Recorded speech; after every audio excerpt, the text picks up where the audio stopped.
Israel, I think, is second only to Silicon Valley or to the United States in terms of venture capital investments and venture capital funds. And this is amazing because if you look at our population of just a little over 6 million or so, there's about 2,000 high-tech startups here.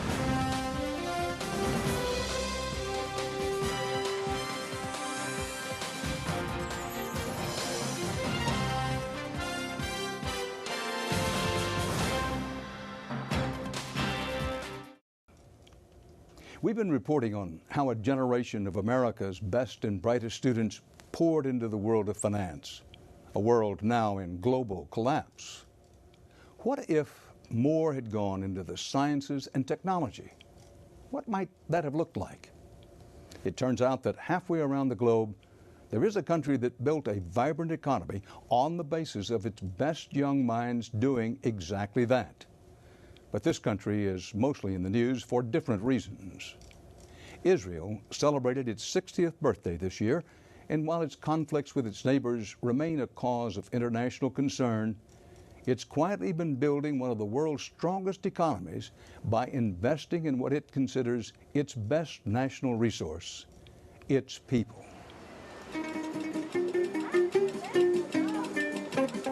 The Israel of postcards and news reports is one of Mediterranean beaches, young soldiers, and religious conflict. But few tourists or journalists travel here to Israel's high-tech heartland just outside of Tel Aviv. The Israelis call this place Silicon Wadi, from the Arabic word for valley, and it's now home to thousands of startup companies that have pioneered instant messaging software, missile defense systems, and cutting-edge medical treatments. Israel has invested heavily in science essentially because we have no natural resources.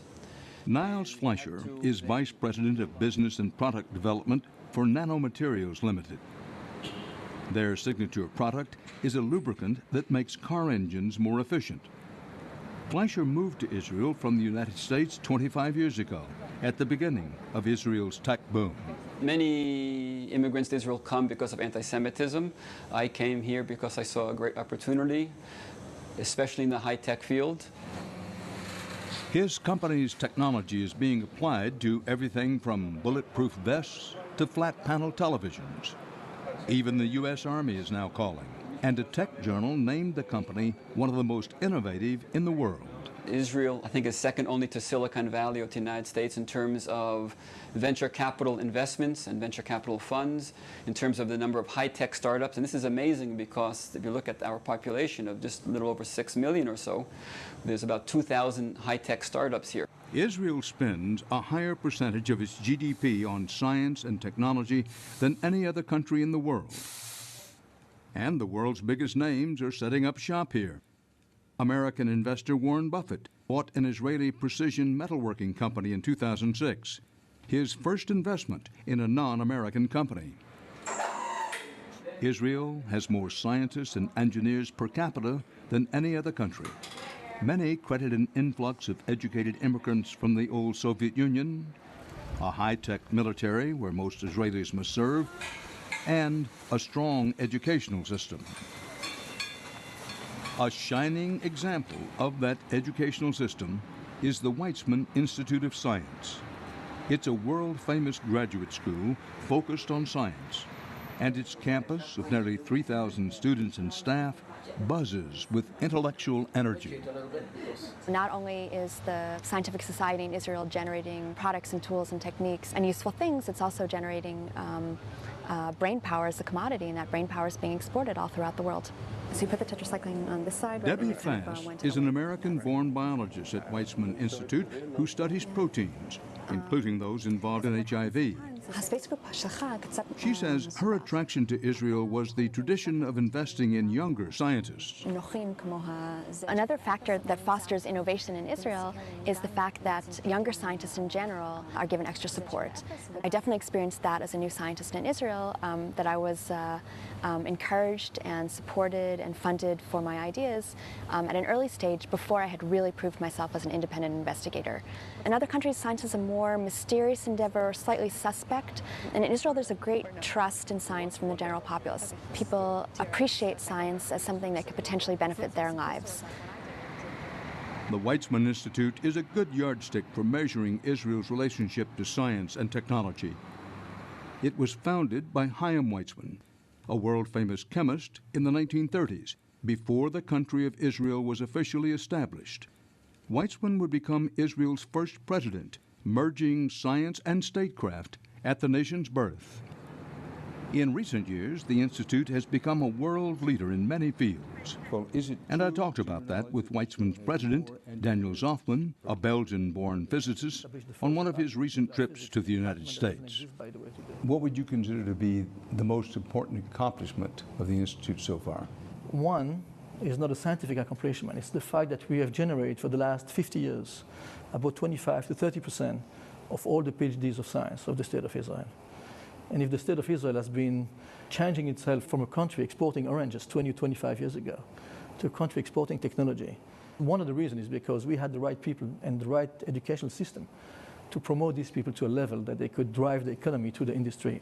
In promoting young scientists, Israel made a long-term investment that is paying off. Breakthroughs at Weizmann have led to numerous applied technologies.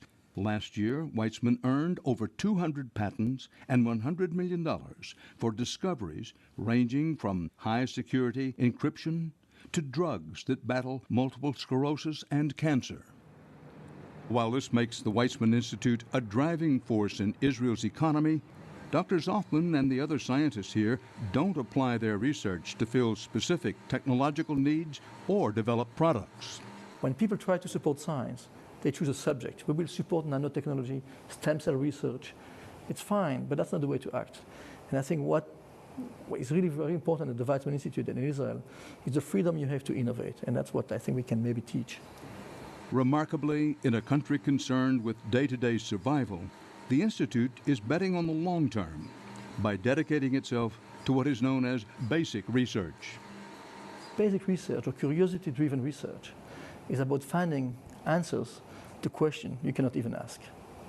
Just to give an example, nobody has ever sit and tried to discover X-rays because you cannot ask, I want to discover X-rays. I mean, you cannot even dream that X-rays could exist. So how can you make discoveries for which you have no questions? And the way you do that is by being curious about nature. You try to understand how nature works, and that's how X-rays were discovered. So the Weizmann Institute is about looking into nature to try to see what we don't understand, be curious about this phenomenon, and out of this curiosity and the discoveries that we made, find new opportunities for the benefit of the humanity. It is building the foundations so that other ones can build very tall buildings. And the foundations the Weizmann Institute has built in basic research have earned it respect around the globe. But still, operating in Israel poses unique challenges. What are the benefits and struggles of being headquartered in Israel? Why be there? Well, why be there is a much bigger question than the Weizmann Institute. It has to do with the survival of the Jewish people, and that's my personal opinion. It is about 1,000 times, and I will go back to this factor 1,000 times more difficult, to run a scientific institutions at the level of the Weizmann Institute in Israel than it is to run it in New York, and I'll tell you why. And it's not about money, and it's not about investment, it's about people. Given the geopolitical situation of the State of Israel, when we are looking for scientists, our pool of talent is limited to 7 million people. That's the Israelis. If you're sitting in New York and Boston, and you're looking for the next scientist, the pool of talent is 7 billion people. From the whole planet, an extremely good scientist would come to you, NYU or MIT or Harvard, because it is the United States and you can afford, and he can afford to live here. Coming to Israel requires some kind of commitment, not only to the science, but to the country. I would say that this is probably the best investment you can make for the future of the State of Israel, science, and the Weizmann Institute as part of the scientific infrastructure in Israel. And that's what the Weizmann Institute is really about. Well, especially as a scientist, you recognize the difference between hope and a realistic assessment. Keeping that in mind, are you optimistic about Israel's future? Yes. I mean, there's no other way to look at this. If you're not optimistic, then you won't fight for it. Fight for its existence and fight for its survival. So definitively the answer is yes. While Dr. Zofman says he's optimistic about the future of Israel and science, he is worried that the country may become a victim of its own success. As scientists there become more famous, universities in the United States and Europe are trying to lure them to their campuses. 1 in 10 Israeli scientists is already moving abroad. For HDNet, from New York, Dan Rather reporting. Good night.